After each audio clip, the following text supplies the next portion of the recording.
आइए देखते हैं मध्यकालीन भारतीय इतिहास। भारत पर अरबों का आक्रमण सभी परीक्षाओं के लिए महत्वपूर्ण है।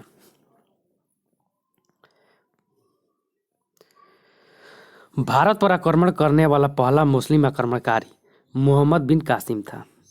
इसने सन 712 ईस्वी में सिंध पर आक्रमण किया था और सिंध के शासक दाहिर को पराजित कर दिया। नेक्स्ट पॉइंट, सिंध विजय के अवसर पर मोहम्मद बिन कासिम ने भारत पर पहली बार जजिया कर को लागू किया। यह गैर मुसलमान यानी हिंदू से लिया जाने वाला एक सुरक्षात्मक कर था। नेक्स्ट पॉइंट, ब्राह्मणों से पहली बार जजिया कर की वसूली तुगलक वंश के शासक फिरोज शाह तुगलक के द्वारा किया गया। Next point,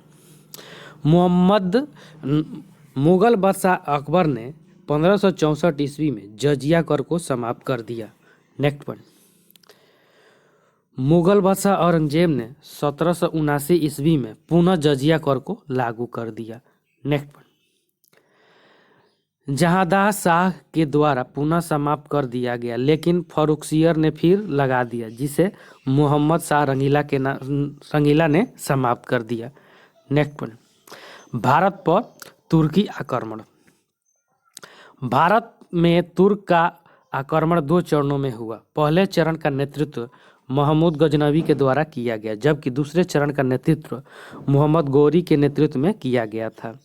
next point, Mahmood Ghaznavi ने 1001 ईस्वी से लेकर 1027 ईस्वी के बीच भारत पर कुल मिलाकर 17 बार आक्रमण किया था। नेक्स्ट पॉइंट, मोहम्मद गजनवी पहला शासक था जिसने सुल्तान की उपाधि धारण की थी और इन्होंने बगदाद के खलीफा खिलअत प्राप्त किया था। नोट, खिलअत इसे सुल्तान बनने का वैध प्रमाण पत्र कहा जाता है। नेक्स्ट पॉइंट, मोहम्मद गजनवी का सबसे महत्वपूर्ण आक्रमण सोमनाथ मंदिर पर हुआ था, जो 1025 ईस्वी में हुआ था। यह गजनवी का 16वां आक्रमण था। नेक्स्ट पॉइंट, 1027 ईस्वी में इसने अंतिम बार जाट के खिलाफ भारत पर आक्रमण किया था। नेक्स्ट पॉइंट, 1030 ईस्वी में महमूद गजनवी की मृत्यु हो गई। नेक्स्ट पॉइंट, महमूद गजनवी के आक्रमण के समय कई विद्वान भी गजनी प्रांत से भारत आए थे, जैसे अलबरूनी। नेक्स्ट पॉइंट, सबसे प्रमुख रचना किताबुल हिंद था, जिसे तहकीकात-ए-हिंद के नाम से भी जाना जाता है। नेक्स्ट पॉइंट, इसके अतिरिक्त फिरदौसी एवं बैहाकी जैसे विद्वान भी भारत आए थे। नेक्स्ट पॉइंट, बैहाकी को इतिहासकार लेनपुल ने पूर्व का पेशु का उपाधि दिया। नेक्स्ट पॉइंट, बैहाकी की रचना तारीख-ए-सुबकदीन, फिरदौसी की रचना शाहनामा है। नेक्स्ट पॉइंट, तुर्क आक्रमण के दूसरे चरण का नेतृत्व मोहम्मद गौरी के द्वारा किया गया, जो गौर प्रदेश के संसबनी वंश का शासक था। इन्होंने सर्वप्रथम 1175 ईस्वी में मुल्तान पर आक्रमण किया और उसे पराजित करके अधिकार कर लिया। नेक्स्ट पॉइंट, 1178 ईस्वी में इनका दूसरा आक्रमण गुजरात के शासक भीम द्वितीय के खिलाफ हुआ, जिसमें गौरी की हार हो गई। यह मोहम्मद गौरी का भारतीय क्षेत्र में पहली पराजय थी।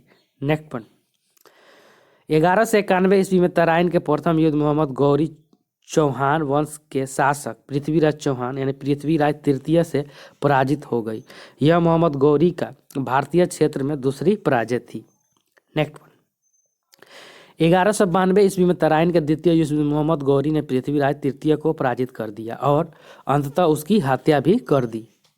नेक्स्ट पॉइंट, पुनः 1194 ईस्वी में चंदावार के युद्ध में गढ़वाल वंश के शासक जयचंद को भी पराजित कर दिया और भारतीय जीते गए प्रदेश का शासनभार अपना गुलाम कुतुबुद्दीन ऐबक को सौंपकर पुनः अपना गौड़ प्रदेश चला गया। नेक्स्ट पॉइंट, 1205 ईस्वी में मोहम्मद गौरी का भारत पर अंतिम आक्रमण खोखर जाति के विरुद्ध हुआ।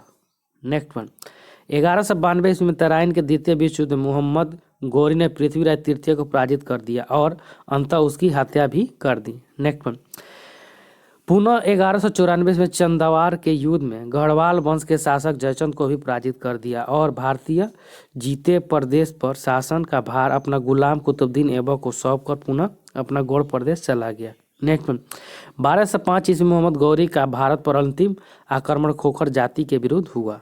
नेक्स्ट वन, 1206 ईस्वी में मोहम्मद गौरी की मृत्यु हो गई और इनके मृत्यु के बाद इनका दास कुतुबुद्दीन ऐबक ने लाहौर के क्षेत्र में अपना राज्याभिषेक करते हुए दिल्ली सल्तनत की स्थापना कर दिया। Thank you.